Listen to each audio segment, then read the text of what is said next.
When a shy waitress nervously began signing to a billionaire's deaf mother, no one in the restaurant expected what would happen next.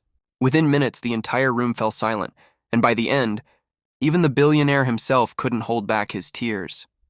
If this story touches your heart, don't forget to like, comment, share, and subscribe to Grateful Tales. Tell us where you're watching from in the comments. We love hearing from our amazing viewers around the world. The afternoon rush had just begun at a cozy city restaurant tucked between tall glass buildings. Among the clatter of plates and murmured conversations, a shy young waitress named Emily moved quietly from table to table, her soft smile barely visible beneath her nervousness. She wasn't just shy. She was new, struggling to find her rhythm in a world that often felt too loud for her gentle soul. Every order she took felt like a small test, and every kind word from a customer gave her the courage to keep going. That day, a sleek black car stopped outside the diner. Stepping out was Alexander Reed, a well-known billionaire whose presence seemed to change the air around him, confident, sharp, and focused. Beside him was his elderly mother, Margaret, a graceful woman with kind eyes who had been deaf since childhood. They took a quiet corner seat, and the room seemed to hold its breath. Everyone knew who he was, but no one dared approach. Emily, clutching her notepad tightly, was assigned to their table. Her hands trembled as she approached. She greeted them softly, her voice barely above a whisper. Alexander looked up from his phone and gave a polite nod, but his mother smiled warmly, unaware of what was said. Emily noticed instantly the gentle wave of Margaret's hand, the subtle expression that told her she couldn't hear. Without hesitation, Emily took a deep breath and began to sign. The moment her hands moved, everything around them seemed to stop. Emily signed slowly but clearly. "Hello, my name is Emily. What would you like to order today?" Margaret's eyes widened in surprise, her face lighting up with joy. For a moment, she just stared at the young waitress, her lips trembling before she responded in fluent sign language. The two women began to communicate effortlessly, hands flowing gracefully in the air like a silent dance that spoke louder than words ever could. Alexander looked up, startled.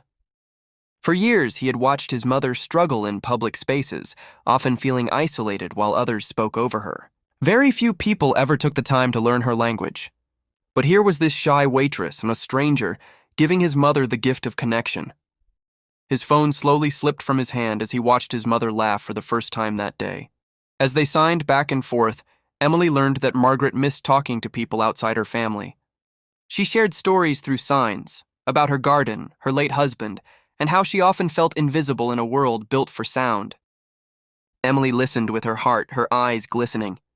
Other diners began to notice, too. A hush fell across the restaurant as people watched the beautiful exchange unfold. Even the manager peeked from the kitchen, moved by the sight. When the meal ended, Margaret touched Emily's hand gently. "Signing, thank you for seeing me," Emily smiled, tears shimmering in her eyes as she signed back. "Thank you for trusting me."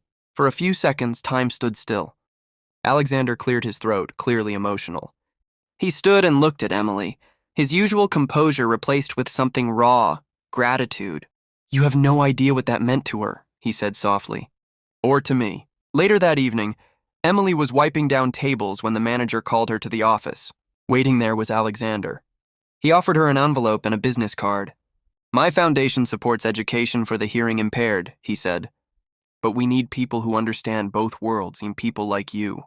Inside the envelope was not just a generous tip, but a letter offering her a position to help develop accessibility training for restaurants across the city. Emily's hands shook as she read it, tears falling freely. That night, she walked home under the streetlights, heart full. She thought about the deaf mother's smile, the billionaire's unexpected kindness, and how one small act, learning to sign, had changed the course of her life. Sometimes it's not grand gestures but quiet understanding that transforms the world around us. A week later, the restaurant received a framed letter from the Reeds. It read, "To those who speak with their hands and listen with their hearts, you remind us that kindness is the truest language of all." And beneath the signature, Alexander had written, "Thank you, Emily, for showing me what humanity sounds like." If this story touched your heart, don't keep it to yourself. Share it with someone who believes in kindness. Like, comment, and subscribe to Grateful Tales for more heartwarming, emotional and inspiring real-life stories that remind us all that compassion still exists in this world.